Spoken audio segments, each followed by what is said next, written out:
Perkutut Manggung. Mendengar perkutut manggung sore, aku melihat Indonesia berkelinjang di tengah hutan terbakar kemarau, mendengus haus sungai-sungai kerontang.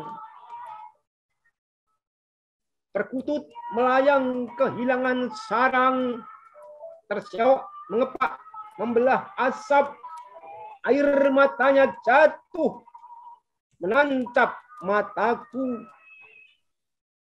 Duka beribu satwa melumat kalbu menjadi debu. Tak seperti perkutut mengalirkan air mata. Kulihat Indonesia berkalung perisai baja, masih tangguh mengepak, mengarungi udara, melambaikan merah putih, menyapa dunia. Mendengar perkutut manggung petang menjelang, aku melihat Indonesia berwajah Pandawa. Pada panggung lakon balai sigala-gala, tak mati dilalap api seperti Ibrahim tertulis pada kisah suci, pada kitab suci. Perkutut manggung petang ini menelurkan mesiu puisi mimis linggis melesat dari jemparing dada Indonesia, memadamkan api tanpa darah dan air mata. Temanggung 25 Agustus 2021.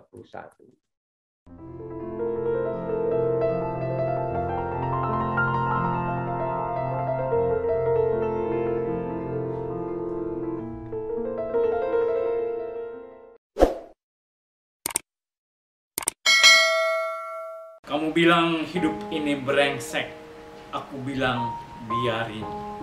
Kamu bilang hidup ini gak punya arti, aku bilang biarin.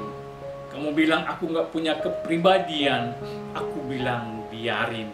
Kamu bilang aku gak punya pengertian, aku bilang biarin.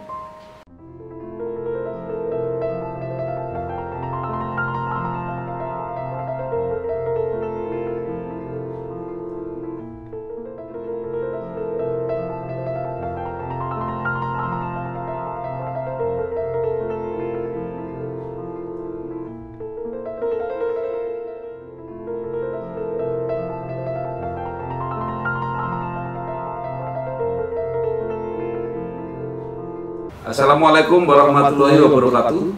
Bersama saya Bambang Sadono di channel Bangsa TV yang kami mempunyai tagline mencatat prestasi, mendorong kreasi dan membangun motivasi. Nah, kami sedang menyelenggarakan festival cipta puisi dalam rangka Hari Pahlawan dengan tema pahlawan-pahlawan masa pandemi. Untuk memotivasi para peserta di dalam festival ini, maka saya mewawancarai para penyair-penyair senior yang sampai sekarang masih aktif menulis. Dan saya sudah bersama dengan Bapak Roso Titi Sarkoro, seorang penyair yang tinggal di Temanggung. Apa kabar Pak Roso? Baik Pak Bambang, alhamdulillah saya sehat saja selama ini.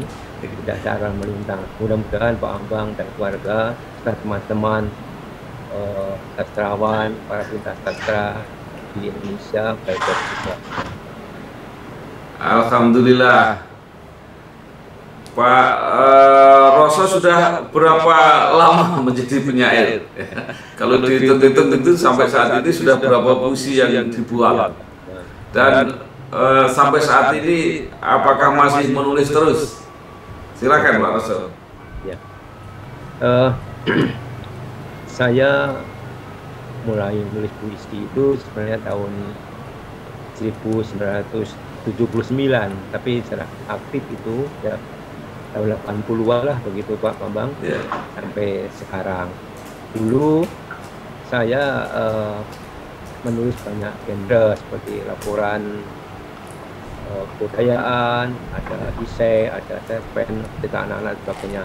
Namun sekarang saya lebih intens dan fokus pada puisi. Menurut saya itu lebih enjoy atau lebih enak menulis puisi daripada menulis yang lain. Iya. Jadi Pak Roso sudah punya berapa buku puisi sampai sekarang? Alhamdulillah sejak tahun 2014 itu saya menerbitkan puisi kumpulan puisi tunggal Jagat Gugat Pak Bambang waktu itu yang diterbitkan oleh penerbit Interlude Jakarta.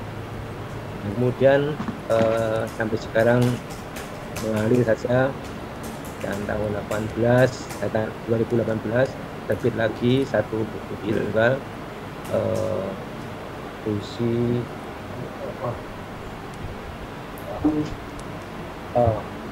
Jagat Punokawan Pak Bambang. Iya.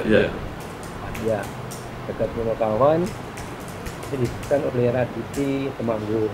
Kemudian tahun 20 kemarin ya, ada Rotot Jagat Alit. Nah, ini juga diterbitkan oleh Raditya Temanggung. Khusus untuk proses Jagat Alit ini memang menyambut usia saya ke 67. Nah, Pak Roso ini kan profesi pokoknya seorang guru ya. Nah, bagaimana bisa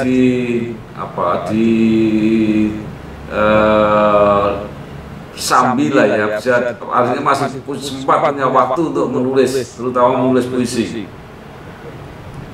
Ya, jadi memang betul saya untuk menghidupi keluarga, menghidupi diri sendiri juga menjadi guru dan juga menjadi jurnalis Pak Bambang. Iya.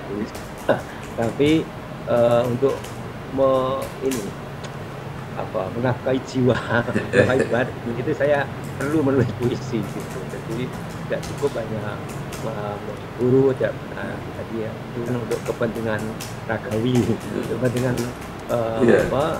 ini saya merasa perlu menulis puisi. Untuk membagi waktu ya setelah senggang ada waktu, ada inspirasi, saya tulis begitu saja. Setelah mengendap, barangkali saya baca ulang, mungkin ada revisi dan sebagainya, biasa seperti itu. Jadi menulis puisi itu lebih karena idealisme gitu ya, ada kira begitu Bang. Iya. Tidak untuk mencari finansial. Iya. Dia menghidupi, tapi saya harus menghidupi puisi. Iya, jadi luar biasa. Masih banyak orang yang berjuang, berkorban untuk puisi.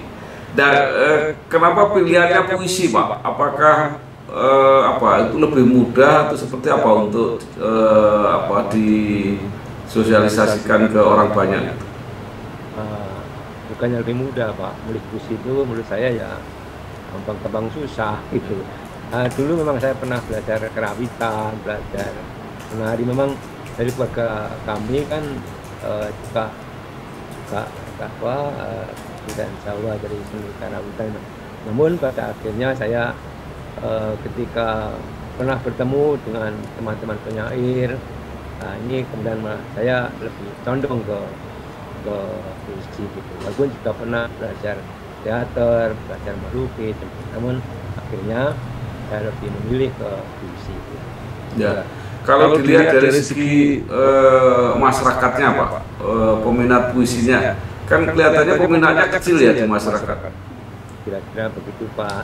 Jadinya sekian persen, mungkin sekitar 2% ya. Tapi kami nggak peduli dengan peminatnya sebagainya. Yang penting kami menulis dan batin saya lebih puas begitu. Ya. Nah, apakah puisi-puisi itu bagi masyarakat terlalu sulit untuk dimengerti sehingga mereka mungkin lebih menyukai lagu lah ya kira-kira gitu?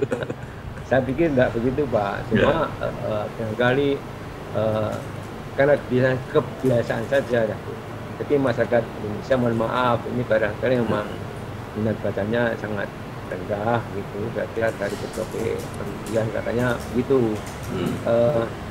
Kemudian puisi ini sebenarnya kan juga masyarakat Indonesia itu sejak lama, sejak awalnya kan memang sebenarnya sudah punya seperti pantun, bagaimana kan kebiasaan pantun tarian sebagainya. Hanya saja yang dulu kan tidak tertulis. Nah, ketika tertulis itu malah nggak dibaca begitu. Nah, Pak Roso ini ketika jadi guru bidang studinya apa, Pak? Bahasa Indonesia dan sastra. Tapi saya punya basic melukis. Enggak, justru kalau bahasa dan sastra Indonesia berarti bisa cerita bagaimana apresiasi atau pelajaran sastra, terutama puisi ini diajarkan di sekolah. Betul, Pak. Jadi ketika saya masih mengajar, saya suka nyekoin kan anak-anak, ada peserta didik, teman-teman. Waktu itu sekolah kami lebih itu apresiasi sastranya. Tapi mohon maaf, sekarang setelah saya tinggal, kelihatannya ya sepi lagi begitu. Saya juga menyuarakan ke teman-teman guru MKMP itu, saya sering juga perkenalkan baca puisi dan sebagainya. Lomba baca puisi ramai waktu itu di Manggung. Tapi sekarang kira-kira setelah saya pensiun agaknya juga sepi lagi, apalagi masa pandemi ini. Jadi kelihatannya walaupun sama-sama pendidikan guru bahasa dan sastra, penghayatan atau kecintaan itu menentukan ya apakah akan lebih sungguh-sungguh mengajarkan sastra apa tidak. Ya kira-kira begitu, Pak. Jadi malah banyak teman-teman guru bahasa Indonesia yang tidak mengenal sastra karena juga tidak minat itu. Jadi kalau yang minat ternyata kelas-kelas tertentu yang situ ada peminat sastranya, walaupun bukan guru bahasa Indonesia, tapi di situ bisa si sastranya hidup. Ya. Saya kira gantung juga gurunya begitu. Iya. Jadi tidak mesti dari disiplin bahasa dan sastra Indonesia ya untuk aktif di bidang. Ada juga guru matematika misalnya tentu yang guru matematika, tapi ya suka teater, suka baca puisi, ternyata juga di situ gairah sastranya kelihatan, ada kehidupan sastra itu muncul begitu. Kamu bilang hidup ini brengsek, aku bilang biarin. Kamu bilang hidup ini nggak punya arti, aku bilang biarin. Kamu bilang aku nggak punya kepribadian, aku bilang biarin. Kamu bilang aku nggak punya pengertian, aku bilang biarin. Suluk Ki Temanggung masih nyaring kisah lembah gunung Sumbing. Suluk dalang Ki Temanggung melangit kemelawung menjelma kata Temanggung. Jadilah nama kampung yang berkembang menjadi kota pusar jagat tanah Jawa. Suluk Ki Temang lembang riwayat babat, lembaran gunung terkubur abad, tertimbun waktu beratus-ratus tahun terlewat. Ki Temang penggemar wayang sekarang masih diabadikan warga Demangan. Terpilih hari Jumat Kliwon bulan Sa'ban untuk menggelar upacara tradisi nyadran, bersih desa dan resik makam, pesta potong kambing mesti nanggap wayang mengenang kegemaran Ki Temang. Nyadran Demangan jadilah tradisi tahunan. Sekarang berkembang menjadi ajang patembayatan, keluarga perantau mudik pulang, budaya kumpul sanak kadang, saling memaafkan sebelum puasa Ramadan. Masih kudengar suluk lembah gunung Sumbing, kemerincing nyaring hentak kaki penari kuda lumping, lamat-lamat terawat musik klasik caping celumpring, tembang anak gembala hilang di telan zaman, nama Ki Temanggung mengabadi menjadi Temanggung April 2021.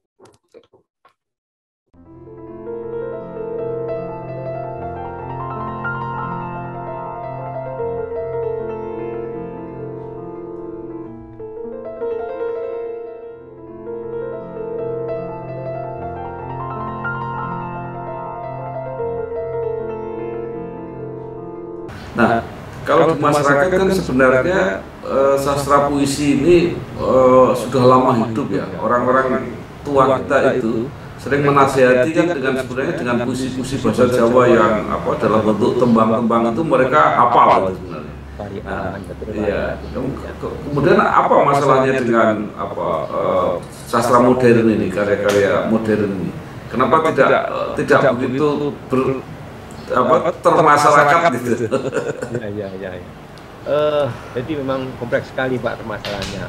Mungkin juga kesalahan sastrawan sendiri Pak. Mengangkat fungsi ini ke Menara Gading begitu, sulit, banyak rumit, sehingga masyarakat malah enggan baca. Di samping masyarakat sendiri juga pembacaannya rendah. Tapi sastra yang dipersulit-sulit itu mungkin menjadikan masyarakat malah semakin jauh. Jadi kita juga harus berefleksi sebagai sastrawan itu kadang bagaimana gitu supaya masyarakat kan. Saya pernah mencoba Pak tahun 1995 itu saya mengadakan festival pekan seni lah di Temanggung di Progo, itu tepatnya di tepi kali Progo Kranggan. Nah ini waktu itu saya mengundang berbagai macam, misalnya ada juga lumping, ada wayang kulit, ketoprak, sebagainya. Ketika itu saya panggil itu ternyata banyak yang nonton. Jadi harus digabung-gabung seperti itu Pak, rasa saya. Kira-kira untuk memancing masyarakat yang mau kesukaannya apa, kita undang begitu gitu. Nah sekarang kira-kira apa ya pengaruh karya sastra ini, puisi ini terhadap masyarakat?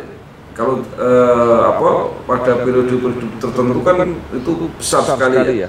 Bahkan orang sampai menghafal buku-buku tertentu yang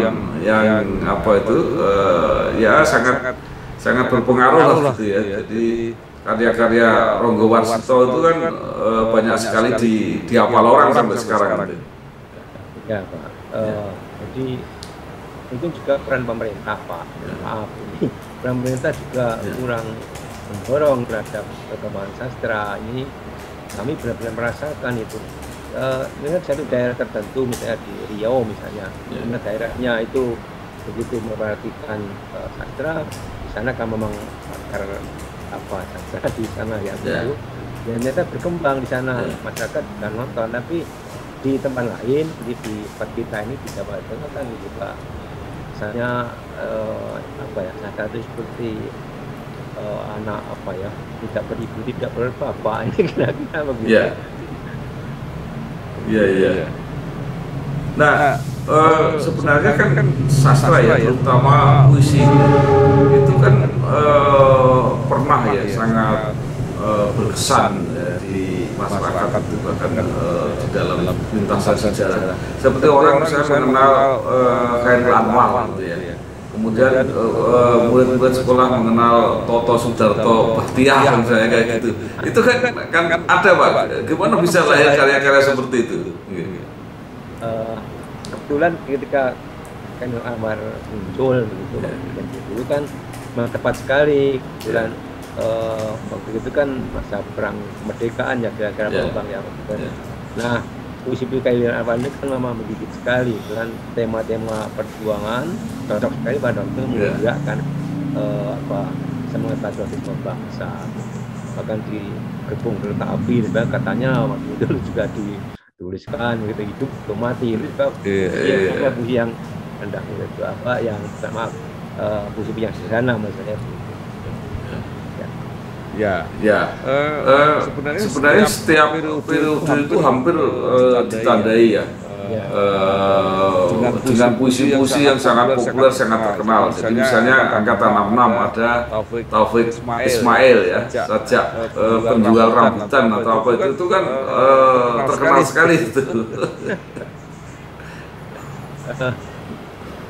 Jadi memang menurut Profesor Suminto Pak, katanya puisi itu juga sesuai musimnya gitu, musiman. Ya ketika kayak Anwar musim masa perjuangan zaman tahun 66 itu masa peralihan surat politik kita menonjol gitu. Nah mungkin penyair-penyair sekarang mungkin pandemi ini kan harus juga muncul itu. Pandemi ya diangkat menjadi fiksi. Jadi tema-tema yang mungkin bagi banyak penyair tidak yang menarik gitu ya. Rendra kan pernah menulis puisi-puisi kota pembangunan itu ya. Itu luar biasa itu ya. Saya suka puisi seonggok jagung di kamar itu kan. Luar biasa. Jadi artinya potensinya besar sebenarnya kalau ada penyair-penyair yang bisa ya mengangkat itu ke permukaan itu Pak Roso ya. Ada tinggal kejelian penyair sendiri Pak. Jadi bagaimana memotret kehidupan masyarakat. Nah kalau menurut Pak Roso ya, yang praktek membuat puisi juga punya ilmunya ya karena kuliah di sastra bahasa dan sastra Indonesia. Puisi yang baik itu seperti apa menurut Pak Roso? Menurut saya ya, yang baik saya juga kira-kira yang saya kira bukan penyairnya yang menilai tapi masyarakat. Nah, kira-kira yang digemari masyarakat itu ya kira-kira yang baik menurut penilaian masyarakat begitu. Lalu kalau kami kan mencipta, kita publikasikan, lah terserah masyarakat yang terima atau tidak. Jadi masukan itu kan itu Pak. Jadi ada yang dinilai enak, ada yang tidak selera begitu. Atau ini aja karena susah menilai gitu, mungkin hanya menunjukkan aja. Jadi kalau menurut Pak Roso penyair yang yang disukai itu kan menunjukkan bahwa kita meyakini itu sesuatu yang baik, yang disukai atau mungkin diidolakan Pak Roso siapa penyair Indonesia ini? Ya tentu Khairil Anwar Pak. Teman-teman juga Pak Bambang Setiawan juga saya idolakan kok. Saya ini penyair abal-abal aja. Penyair palsu.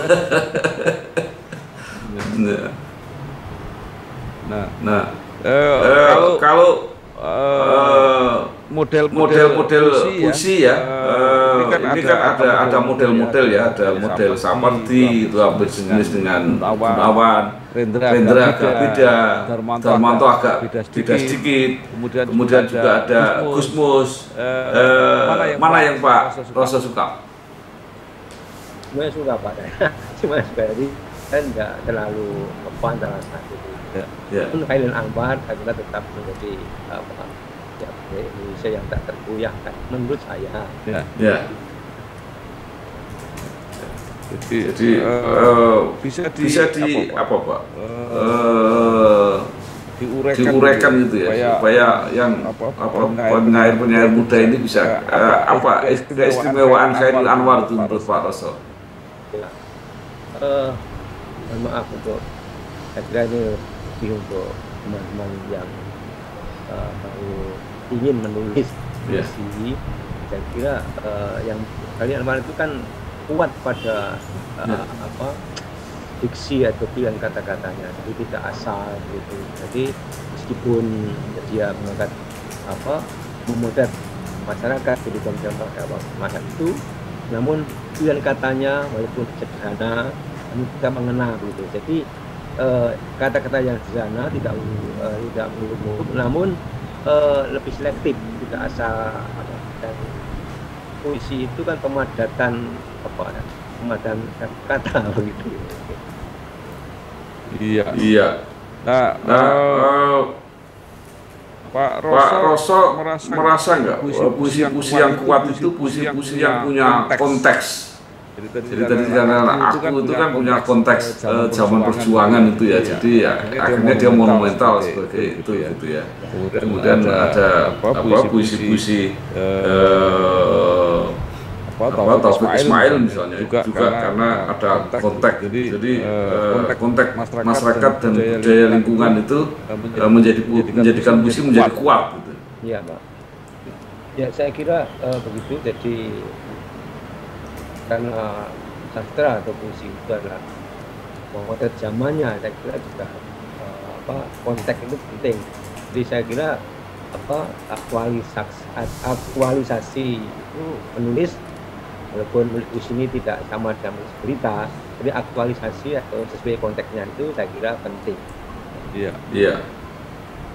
Nah mungkin terakhir Pak Roso, apa saran-saran sebagai penyair yang sudah cukup lama ya menulis sajak itu, dan harapan terhadap penyair-penyair muda saat ini? Begini Pak, jadi penyair muda sekarang karena mungkin sudah zamannya bukan tidak seperti waktu kita dulu, kita sudah payah memproduksikan ke media cetak dulu yang banyak dikurasi oleh dapur sebagainya, ya tersaring. Sudah seolah-olah waktu itu kalau puisinya belum dimuat di media tertentu itu belum penyair. Tapi sekarang kan lebih gampang sekali di Facebook langsung tanpa ada penyaringan dan sebagainya langsung publikasi. Nah ini kadang-kadang baru menulis 1-2 puisi teman-teman penyair muda ini merasa sudah dirinya penyair begitu. Nah akhirnya mohon maaf ya kurang terseleksi lah ya, kurang begitu.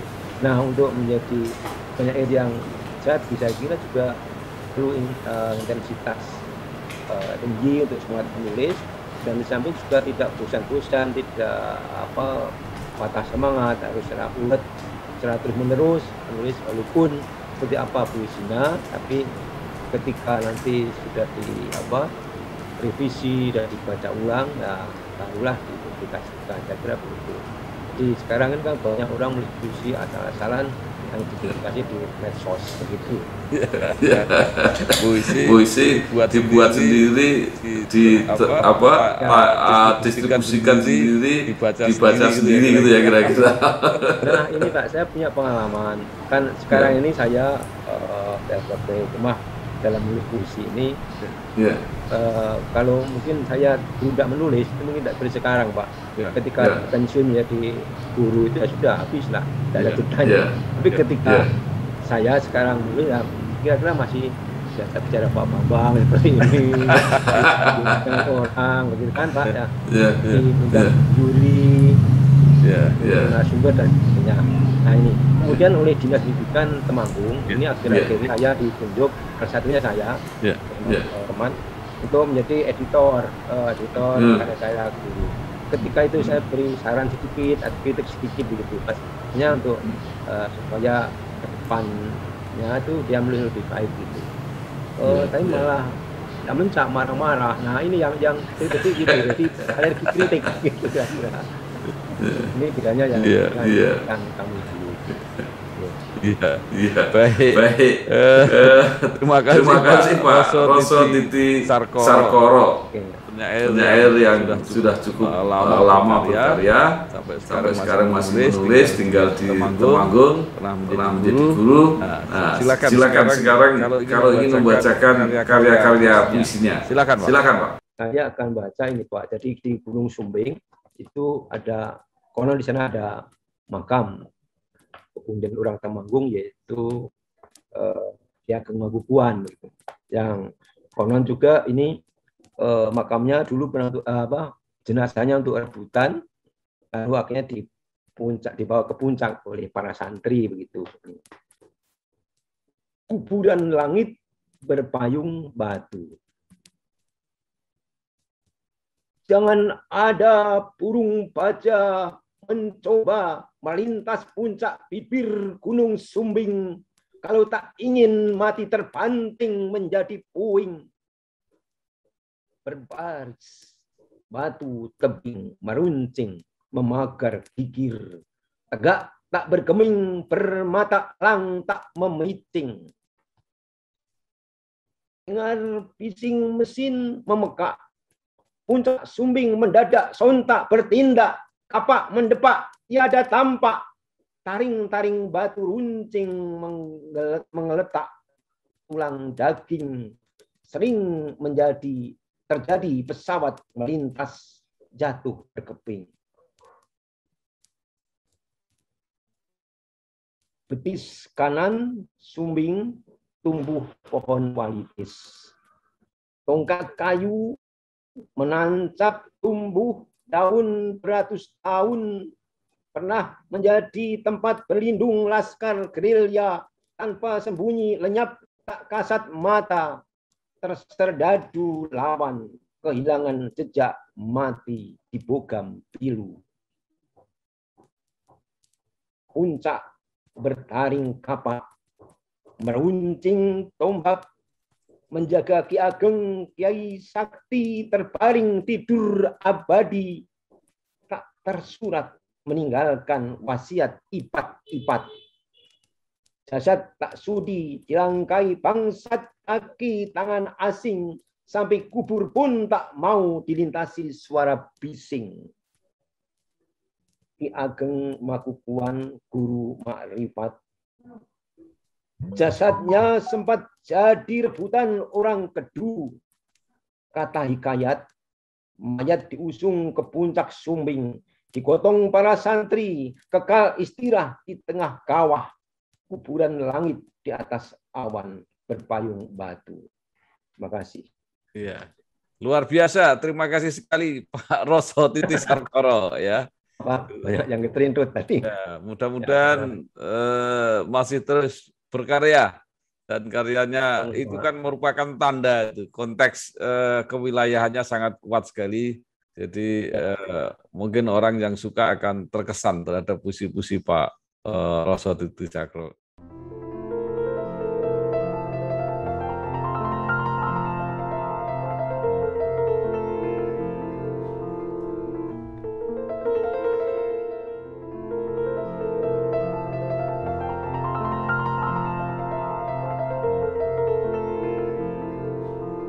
Ritual membuang sial. Jumprit serupa kembang telang, mengangkang di bawah perut gunung Sindoro. Mata air Kali Progo tak pernah kering lekang, menggelegak mengalir wangi kembang. Asap dupa menyengat udara mawar. Ritual menggosok-gosok perawan membuang sial. Tengah malam di kedalaman sendang, berendam menahan dingin menggigit kulit, keramas jamas membilas pijat vital air pancuran, resik Sukerta pada arus puncak jeram, menanggalkan pakaian dalam lantas dibuang, rereget sial serta merta hanyut ditelan laut selatan. Jumprit makam pertapa Nujum Majapahit menjadi tempat wingit mencari wangsit. Para pemburu harta dunia hening tak berkeming, merasuk jantung batu, melintas seberang jagat, memanjat tangga asap, berbelanja rempah pala kesampar bawah tanah. Jumprit menjadi sentra pasar malam, Selasa dan Jumat Kliwon. Kedip-kedip ampu dinding tebing melintas batas persimpangan jalan tanpa rambu antara perempuan pembuang sial dan pemburu dunia, berbaur lebur menyatu dalam remang jejak batu. Temanggung, Agustus 2021. Kamu bilang hidup ini brengsek, aku bilang biarin. Kamu bilang hidup ini nggak punya arti, aku bilang biarin. Kamu bilang aku nggak punya kepribadian, aku bilang biarin. Kamu bilang aku nggak punya pengertian, aku bilang biarin.